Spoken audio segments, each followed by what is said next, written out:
I'm Dr. Antiaging.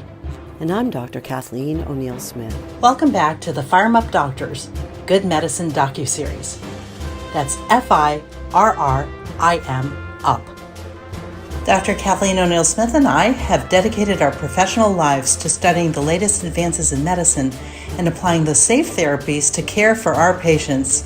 With combined clinical experience of over 45 years and base training in internal medicine at Harvard and Yale, we want to share this knowledge with you because our mission is to fire you up to take back control of your health.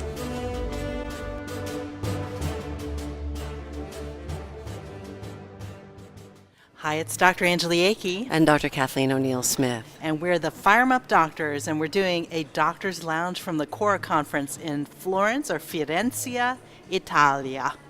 It is a fantastic conference so far. And let me tell you, this morning was so interesting because we were talking about autoimmunity, like lupus or rheumatoid arthritis or Crohn's disease, and autoinflammation. And one of the things that came up was how patients with autoimmunity have what we call premature aging or immunosenescence. Their immune systems age early. So if you look at these lupus patients or these RA patients, rheumatoid arthritis patients, they tend to have something similar to a condition called progeria. Their hearts age faster, their joints age faster, their bones age faster. What did you note about this, Dr. Akey? Well, my point was that as we're aging on the outside from the inflammatory part of the autoimmune condition, we're actually aging from the inside as well with the immune system aging. And the doctor from Indonesia that we just interviewed, she has a new biomarker that's actually affordable even in the United States. It's a CD4 to CD8 ratio that when it's less than 1, it's a marker for an aging immune system, at least in her population of systemic lupus erythematosus or lupus. Well, I think what's amazing is that in the United States, we think about anti-aging as wrinkles and our hair and our skin and our face and our whatever, right? But when we're here at this autoinflammatory conference, we're thinking about anti-aging from a whole different perspective.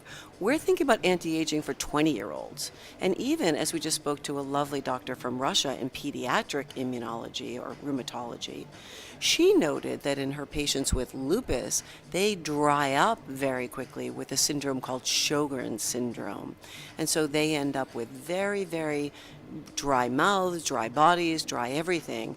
And that is another form of aging. Absolutely. Well, Dr. Yehuda Schoenfeld, who's the editor-in-chief of a high-impact journal called Autoimmunity Reviews and one of the founding fathers of this conference, he just published a very thick textbook like this week. It's going to come out this week. Exactly. But the point was, on his very introductory slide, he showed an amazing increase in the prevalence and incidence of autoimmune disease worldwide. He said 5 to 20% of the whole population of the world have an autoimmune condition.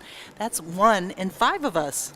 That means for every 5 people that you see around you, 1 person has at least one autoimmune condition, either brewing or actively diagnosed. That's pretty phenomenal. And if you get an autoimmune condition, and that means you age more rapidly. Yes. Particularly if you get it as a young person, whether it's Crohn's disease, ulcerative colitis, or SLE, or anything like that, we know that your body's going to age a little more rapidly. And what we care about is stopping that process, halting that process. Why wait? Get involved now and see what we can do to diagnose it and treat it early. What do you think about that, Dr. Akey? Yeah, we were just bantering about our relatives with autoimmune disease, and I could just remember in our 20s how one of my relatives had psoriatic arthritis. So we just heard a lecture on it and how debilitating that was in his 20s.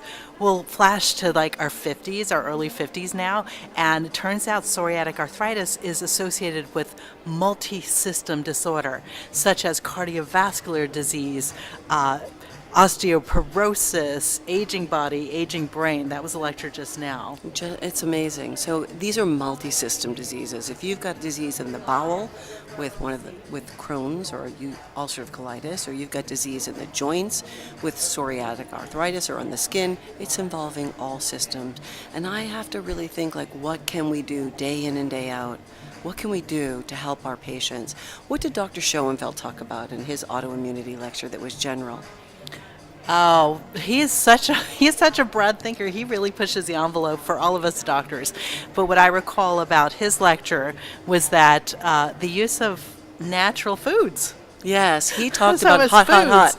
Any foods with capsaicin, and using foods that are hot, that really those will release capsaicin, and they will quiet down the immune and inflammatory process.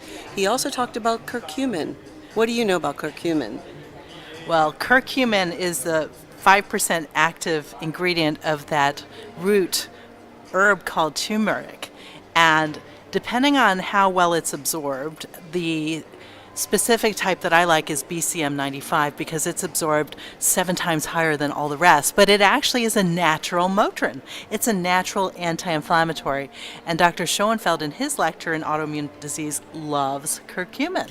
I have a patient with IBD, and she is probably in her 60s, and she's had inflammatory bowel disorder for quite some time, taking steroids, you name it. She is on curcumin, and she is off of all steroids and symptom-free. So as long as she manages the stress in her life and there's no big wedding or no big event, and she takes her curcumin, no problem whatsoever. She feels fantastic off steroids. Awesome. So we talked about capsaicin, then we're talking about curcumin. Now let's talk about omega-3s, omega-3 fatty acids. Let's talk about that and the ratios omega-6 to 3 and why that's important. So for omega-3s, you can easily measure. Every doctor should be measuring, primary care or other. Your Standard lab. Your arachidonic acid to EPA, that's your omega-6 to your omega-3 ratio. And ideally, that ratio should be between 1 and 3. If it's higher than 3, the higher it is, greater than 3, the higher your risk for autoimmunity and autoinflammation. So remember that omega-6 is primarily located in your diet in grains, right?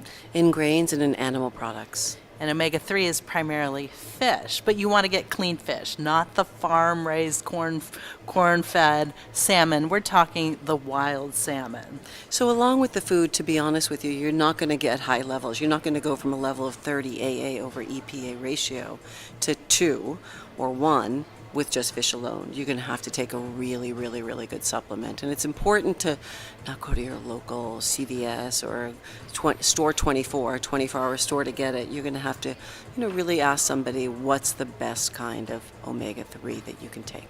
Remember that if you're getting poorly made or poorly sourced omega-3, you might be poisoning yourself with mercury, actually.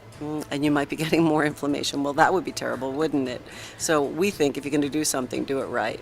And what's another thing? How about vitamin D3?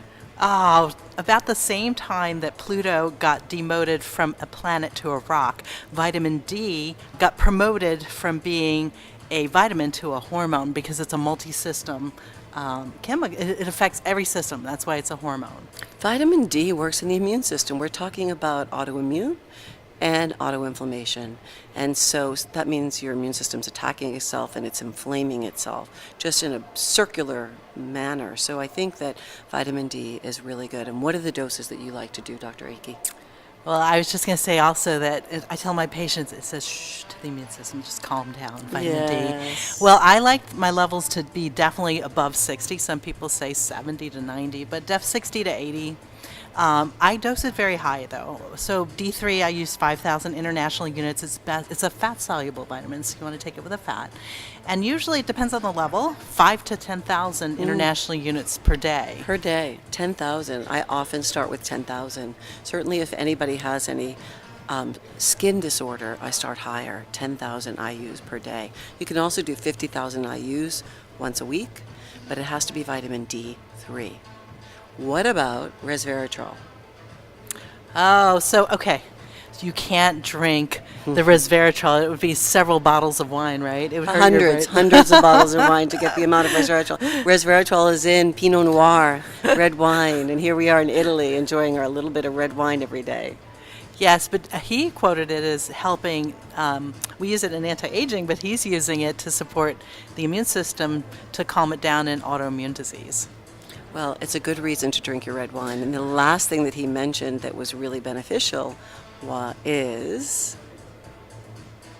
what is it? Wait, let's think about what it was. Oh, chocolate. Oh my goodness! How did we forget the chocolate? We've had too much wine. Yeah, exactly. Chocolate. Dark chocolate. Oh my gosh! How can we? Yes. So dark chocolate is a health food, especially when you're taking over 80% cocoa. Now it's a little bitter at that level, It's but quite bitter. a little square a day, especially if you have a chocolate addiction, is actually really good for you. So those are all of the things that you can add to your diet or increase in your diet, but the one thing you want to definitely reduce is processed foods because it contains a lot of sodium, and high sodium levels are linked with autoinflammation and autoimmunity. I think that'll wrap it up for now from the Doctor's Lounge in Cora, March of 2019. So the 3 things we want you to remember from this discussion. Number 1, there are foods and nutraceutical supplements you can use to calm down your immune system. Number 2, don't forget the hormone, vitamin D. Preferably take it as vitamin D3. Get your serum levels up above 60. Some people say 70 to 90 to really quiet down the immune system. And your omega-3, make sure that your AA over EPA ratio is about 3. And number 3, lifestyle.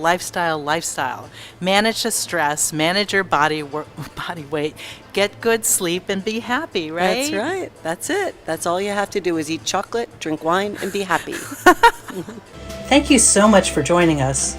If you enjoyed today's docuseries, please share with your friends and family. But more importantly, if you'd like to take back control of your health, see FIRRIMupDoctors.com. That's FIRRIM up.